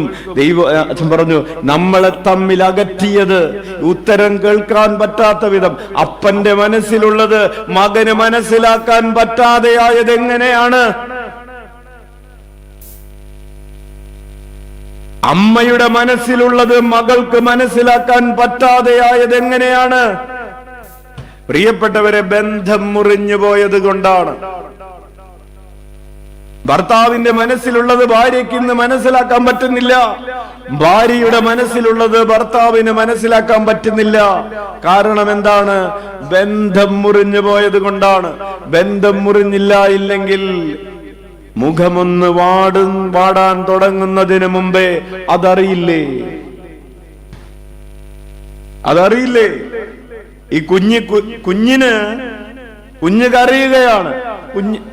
3 മാസം പ്രായമുള്ള കുഞ്ഞ് കരയുകയാണ്. അമ്മക്ക് എങ്ങനെയാണ് കൊച്ചിന് വയറുവേദനയാണെന്ന് മനസ്സിലായത്? കൊച്ചു വയറുവേദന എടുക്കണേന്ന് പറഞ്ഞായിരുന്നോ? ഇല്ലേ? ബന്ധത്തിന്റെ ആഴത്തിൽ നിന്നാണ് നീ അപരന്റെ ഹൃദയത്തെ തിരിച്ചറിയുന്നത്. ബന്ധമുള്ളപ്പോ തളർന്നതറിയും, സന്തോഷമുള്ളത് നമ്മൾ ചോദിക്കില്ല, ഓ ഇന്ന് ഭയങ്കര സന്തോഷമാണല്ലോ, ഇന്ന് എന്തു പറ്റി?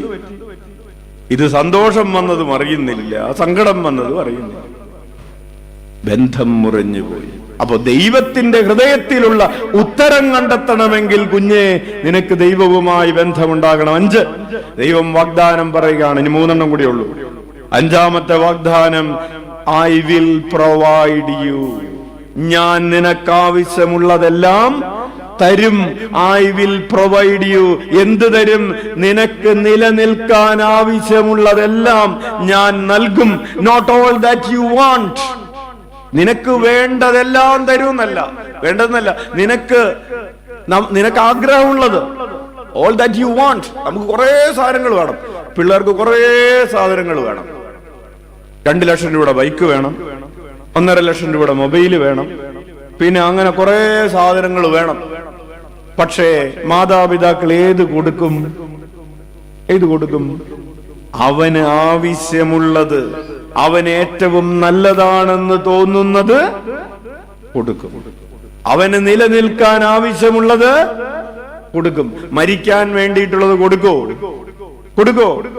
ഇല്ല. ഞാനിത് കൊടുത്താൽ അവന് അത് അപകടമുണ്ടാകുമെന്ന് കണ്ടാൽ നിങ്ങൾ അത് കൊടുക്കുമോ? കൊടുക്കില്ല. പക്ഷെ ചില ആളുകൾ അറിയാച്ച, എന്നാലും ഈ കൊച്ചുങ്ങൾ കടന്ന് വാശി പിടിക്കുമ്പോ കൊടുക്കും. ഇത് നാശമാണെന്നറിയാം, ഇത് കൊടുത്ത ദുരിതമാണെന്നറിയാം, എന്നാലും കൊടുക്കും. ശല്യം ഒഴിയട്ടെ. എന്തൊഴിയട്ടെ? ആർക്ക് ശല്യം ഒഴിയട്ടെ? നമ്മുടെ ശല്യം അങ്ങോട്ട് ഒഴിയട്ടെ, അല്ലേ? നമുക്ക് ശല്യം ഉണ്ടാവാതിരിക്കാൻ കൊച്ചിന് നല്ലതല്ലെങ്കിലും എന്ത് ചെയ്യും? കൊടുക്കും. ദൈവം അങ്ങനെ കൊടുക്കില്ല. ദൈവത്തിന് നമ്മെ പേടിയില്ല, നമുക്ക് മക്കളെ പേടിയാണ്. അല്ലേ? അപ്പോ കർത്താവ് പ്രൊവൈഡ് ചെയ്യും. നിനക്ക് ആവശ്യമുള്ളതെല്ലാം, നിനക്ക് നന്മ, നിനക്ക് സ്വർഗത്തിലേക്ക് എത്താൻ, നിനക്ക് നിത്യജീവൻ നേടാൻ, നിനക്ക് ദൈവിക ജീവനിൽ ലയിച്ചു ചേരാൻ, നീ ഈശോയെ പോലെ ആയിത്തീരാൻ നിനക്ക് ആവശ്യമുള്ളതെല്ലാം ആര് നൽകും? കർത്താവ് നൽകും. അതാണ് പ്രിയപ്പെട്ടവരെ, കർത്താവ് എന്റെ ഇടയനാകുന്നു, എനിക്കൊന്നിനും കുറവുണ്ടാവുകയില്ല എന്ന് പറയുന്നതിന്റെ അർത്ഥം. ഒന്ന് പറഞ്ഞേ, കർത്താവ് എന്റെ ഇടയനാകുന്നു, എനിക്കൊന്നിനും കുറവുണ്ടാവുകയില്ല. പച്ചയായ പുൽത്തകിടിയിൽ അവിടുന്ന് എനിക്ക് വിശ്രമമരുളുന്നു. പ്രശാന്തമായ, ഒരുമിച്ച് പറഞ്ഞു, പ്രശാന്തമായ ജലാശയത്തിലേക്ക് അവിടുന്ന് എന്നെ നയിക്കുന്നു. അവിടുന്ന് എനിക്ക് ഉന്മേഷം നൽകുന്നു. തന്റെ നാമത്തെ പ്രതി നീതിയുടെ പാതയിൽ എന്നെ നടത്തുന്നു. മരണത്തിന്റെ നിഴൽ വീണ താഴ്വരയിലൂടെയാണ് ഞാൻ നടക്കുന്നതെങ്കിലും അവിടുന്ന് കൂടെയുള്ളതിനാൽ ഒരനർത്ഥവും ഞാൻ ഭയപ്പെടുകയില്ല. അങ്ങയുടെ ഊന്നുവടിയും ദണ്ഡും എനിക്ക്. Price the Lord. ഹല്ലേലൂയ. അവസാനം പറയുകയാണ്, ജീവിതകാലം മുഴുവൻ അവിടുന്ന് എന്നെ അനുഗ്രഹിക്കും. ഉച്ചത്തിൽ വിളിച്ച ഈശോയേ, ഈശോയേ. പ്രിയപ്പെട്ടവരെ, ഫിലിപ്പി 4:19 നമ്മൾ ഇങ്ങനെ വായിക്കുന്നു. പരിചയമുള്ള വചനമാണ്. ഫിലിപ്പി 4:19. വലത് കരമുയർത്തി വീശിക്കൊണ്ട് ഒരുമിച്ച് പറയാം. എന്റെ ദൈവം തന്റെ മഹത്വത്തിന്റെ സമ്പന്നതയിൽ നിന്ന് യേശുക്രിസ്തു വഴി നിങ്ങൾക്ക് ആവശ്യമുള്ളതെല്ലാം നൽകും. ഹല്ലേലൂയ. ഉച്ചത്തിൽ വിളിച്ച ഈശോയേ. പ്രിയപ്പെട്ടവരെ, ഈ പുതുവർഷത്തിൽ ദൈവം നമുക്ക് നൽകുന്ന 6ാമത്തെ വാഗ്ദാനം, ഞാൻ നിനക്ക് സമാധാനം നൽകും എന്നതാണ്. I will give you piece. നമുക്ക് എന്താണ് ആവശ്യം? അല്ലേ? ഒന്നും വേണ്ട അച്ചോ, ഒരിത്തിരി.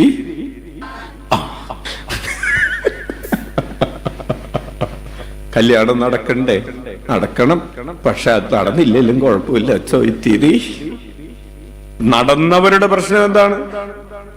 സമാധാനം പോയി. നടക്കുന്നത് വരെ നടന്നാൽ സമാധാനം, കല്യാണം നടന്നാൽ സമാധാനമാവും, കല്യാണം നടന്നാൽ സമാധാനം എന്ന് പറഞ്ഞ് അച്ഛാ കല്യാണം നടക്കട്ടെ, അച്ഛാ നടക്കട്ടെ. അങ്ങനെ നടന്നു. അച്ഛാ എന്തോ അതൊഴിഞ്ഞു പോകാൻ വല്ല വഴി?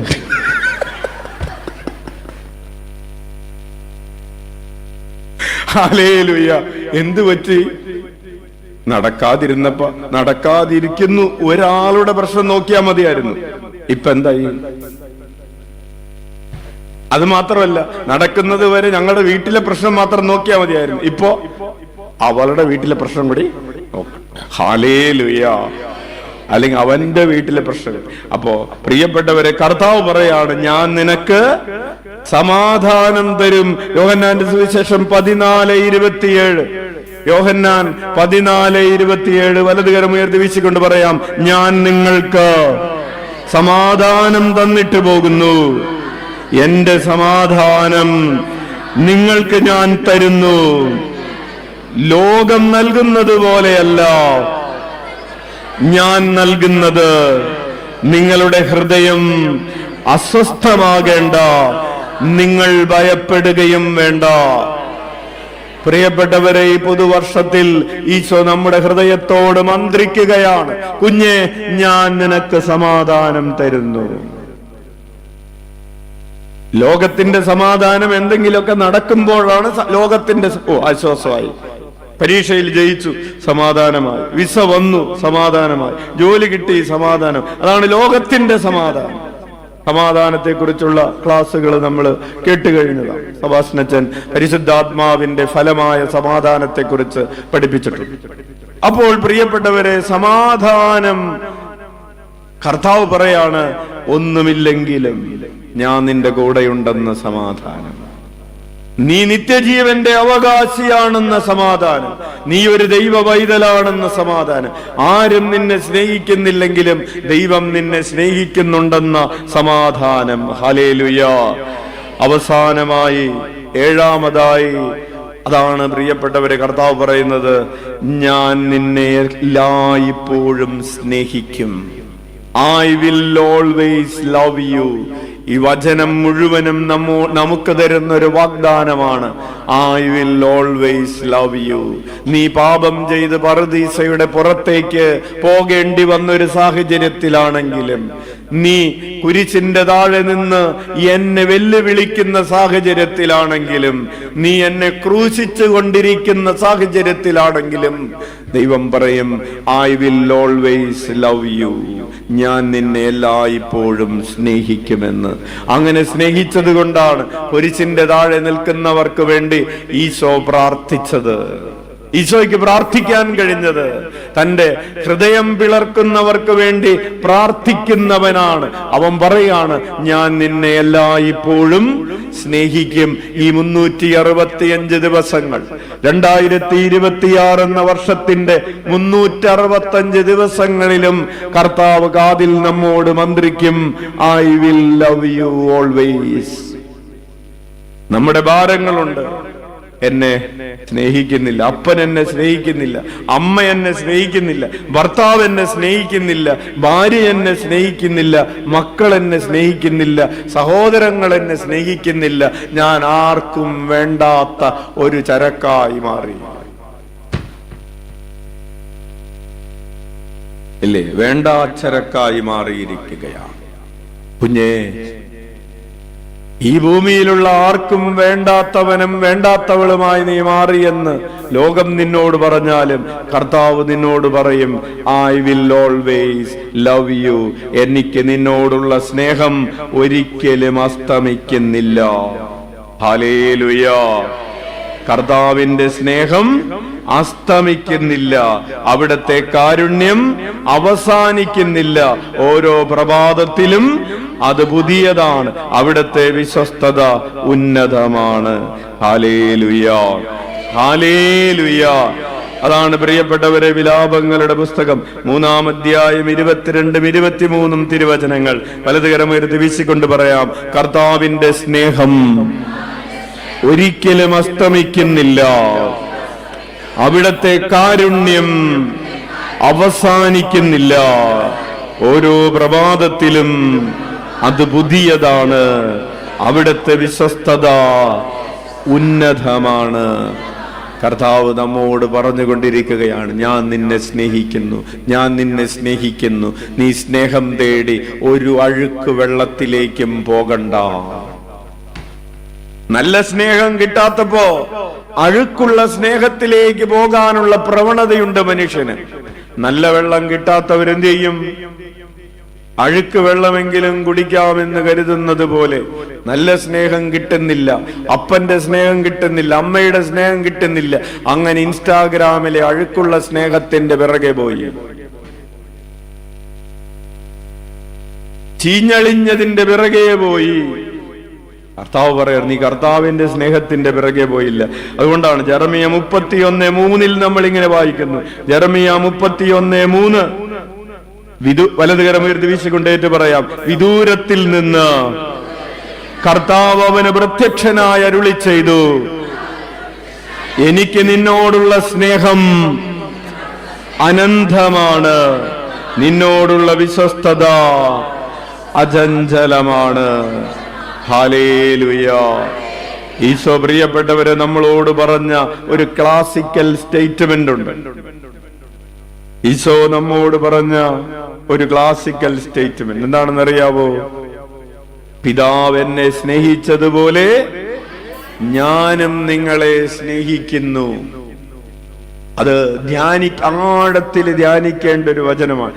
പിതാവായ ദൈവം, പിതാവായ ദൈവം, സ്നേഹം തന്നെയായ ദൈവം, നന്മ മാത്രമായ, പുണ്യം മാത്രമായ, സുഹൃതം മാത്രമായ പുത്രനെ എത്രമാത്രം സ്നേഹിച്ചിട്ടുണ്ടാകുമെന്ന് അളക്കാൻ കഴിയുമോ? ഇല്ല. എന്നിട്ട് ഈശോ പറയാണ്, എന്റെ പിതാവ് എന്നെ സ്നേഹിച്ചതുപോലെ ഞാനും നിങ്ങളെ അളക്കാൻ പറ്റാത്ത ഒരു അളവുകോലുള്ള സ്നേഹം കൊണ്ട്, അളക്കാൻ പറ്റാത്തൊരു സ്നേഹം കൊണ്ട് ഞാൻ നിങ്ങളെ സ്നേഹിച്ചു. എന്നിട്ട് പറയാണ്, എന്റെ സ്നേഹത്തിൽ നിലനിൽക്കുവിൻ. അച്ഛൻ അവസാനിപ്പിക്കുകയാണ്. എന്റെ സ്നേഹത്തിൽ ഈ പുതുവർഷത്തിൽ 2026 കർത്താവിന് നമ്മോട് പറയാനുള്ളത്, ഞാൻ നിന്നെ എത്രമാത്രം സ്നേഹിക്കുന്നുവെന്നും നീ എന്റെ സ്നേഹത്തിൽ നിലനിൽക്കുവിൻ എന്നുമാണ്. ഹല്ലേലൂയ. പ്രിയപ്പെട്ടവരെ, ഈ 1 മണിക്കൂർ ഈ വചന ശുശ്രൂഷയിൽ നിങ്ങൾ വളരെ താല്പര്യത്തോടുകൂടെ കർത്താവ് നൽകുന്ന ഈ 7 വാഗ്ദാനങ്ങൾ, ഈ വചനം ഇങ്ങനെ കേട്ടിരിക്കുക എന്ന് പറയുന്നത് എളുപ്പമുള്ളൊരു കാര്യമല്ല. ഉണർവോടുകൂടെ, നിങ്ങൾ ഇരിക്കുന്നത് പോലെ ഉണർവോടെ ഓരോ വാക്കും കാത്തിരിക്കുന്ന പോലെ, ഒരു തുള്ളി വെള്ളത്തിന് വേണ്ടി കാത്തിരിക്കുന്ന വേഴാമ്പൽ എന്നൊക്കെ പറയുന്നത് പോലെ നിങ്ങൾ ഇങ്ങനെ വചനത്തിന് വേണ്ടി കാത്തിരിക്കുക എന്ന് പറയുന്നത് ഒരു സ്വാഭാവിക പ്രവണതയുടെ ഫലമല്ല. ഇതൊരു അഭിഷേകത്തിന്റെയും ഒരു കൃപയുടെയും ഒക്കെ ഫലമാണ്. കൈയടിച്ച് നന്ദി പറയാം. ഹല്ലേലൂയ. അല്ലെ, ഇന്നലത്തെ ശുശ്രൂഷകൾ കഴിഞ്ഞ് 11 മണിക്ക് കഴിയുമെന്ന് പറഞ്ഞിട്ടുണ്ടായിരുന്നു. 11:30 കഴിഞ്ഞു. 11:30 കഴിഞ്ഞിട്ടും വീട്ടിൽ പോകാതെ ഇവിടെ ഇങ്ങനെ നിൽക്കാണ്. ഇനി വല്ലതും ഉണ്ടോ? കോയും കൊടുത്തു കഴിഞ്ഞു, അത് കഴിഞ്ഞു. കേക്ക് കൊടുത്തു കഴിഞ്ഞു, കുറെ പേർക്ക് കിട്ടിയില്ല, കുഴപ്പമില്ല, തീർന്നു. പിന്നെ വെഞ്ചിരിച്ചു കഴിഞ്ഞു, എന്നിട്ടും പോകുന്നില്ല. ഇനി വല്ലതും ഉണ്ടോ? ഹല്ലേലൂയ. എന്തുകൊണ്ടാണ് കർത്താവിന്റെ സന്നിധി വിട്ടു പോകാൻ തോന്നാത്തത്? അതൊരു അഭിഷേകമുള്ളത് കൊണ്ടാണ്. അതൊരു സ്വാഭാവിക പ്രവണതയെ ഒരു സൂപ്പർ നാച്ചുറൽ ഗ്രേസ് ഉള്ളവർക്ക്, അതിസ്വാഭാവികമായൊരു കൃപയുള്ളവർക്ക് അങ്ങനെ ഓടിയെത്താൻ പറ്റൂ. അല്ലേ? കൊളക്കാടല്ലേ ചേച്ചിയുടെ വീട്? എവിടെയാണ്? ചാണപ്പാറ, ആ ഭാഗമാണ്. ഈ ചേച്ചി എല്ലാ വ്യാഴാഴ്ചയും ഇവിടെ നേരം പരപരാ വെളുക്കുന്നതിന് മുമ്പ് എത്തും. ഇതെങ്ങനെയാണ് അവിടെ നിന്ന് വണ്ടിയും പിടിച്ചു വരുന്നത്? അല്ലേ? നേരം വെളുക്കുന്നതിന് മുമ്പ്, വെളുത്തു തുടങ്ങുമ്പോഴേക്കും ആദ്യത്തെ വണ്ടിക്ക് എത്തുകയാണ്. പ്രിയപ്പെട്ടവരെ, ഇതൊരു കർത്താവിന്റെ സിനിമ കാണാൻ വേണ്ടി ഓടിയൊന്നും അല്ലല്ലോ. സിനിമാ നടനെ കാണാൻ വേണ്ടി ഓടിയൊന്നും അല്ലല്ലോ. ആണോ? അല്ല. നാടകം കാണാൻ വേണ്ടി പോയതാണോ? അല്ലേ? കണ്ണൂർ ഫുട്ബോൾ കാണാൻ വേണ്ടി പോയതാണോ? അല്ല. എന്തിനു വേണ്ടി ഓടുന്നതാണ്? കർത്താവിന്റെ ആലയത്തിലേക്ക് അങ്ങനെ ഓടാൻ നമുക്ക്, നമ്മുടെ കാലുകൾക്ക് അങ്ങനെ ഒരു അഭിഷേകം ഉള്ളത് കൊണ്ട് നമുക്ക് നന്ദി പറയാം. ഹല്ലേലൂയ. പ്രിയപ്പെട്ടവരെ, ഇവിടെ ഇരിക്കുന്നവരിൽ പലരും ഇന്നലെ രാത്രി 5 മണി മുതൽ 12 മണി വരെ ശുശ്രൂഷയിൽ പങ്കെടുത്തവരാണ്. വീണ്ടും പ്രഭാതത്തിൽ അച്ഛൻ ആലോചിച്ചത്, ഞങ്ങൾ അച്ഛന്മാര് സംസാരിച്ച് ഇന്ന് ആരെങ്കിലും ഒക്കെ ഉണ്ടാവുമെന്നോ. പക്ഷെ വീണ്ടും കർത്താവിന്റെ ആലയം ഇങ്ങനെ നിറഞ്ഞിരിക്കുന്നത് കാണുന്നത് മനോഹരമാണ്. നിങ്ങളെ ഹൃദയം തുറന്ന് ഈ ന്യൂ ഇയറിൽ അഭിനന്ദിക്കുകയാണ്. കൈയടിച്ച് നന്ദി പറയാം.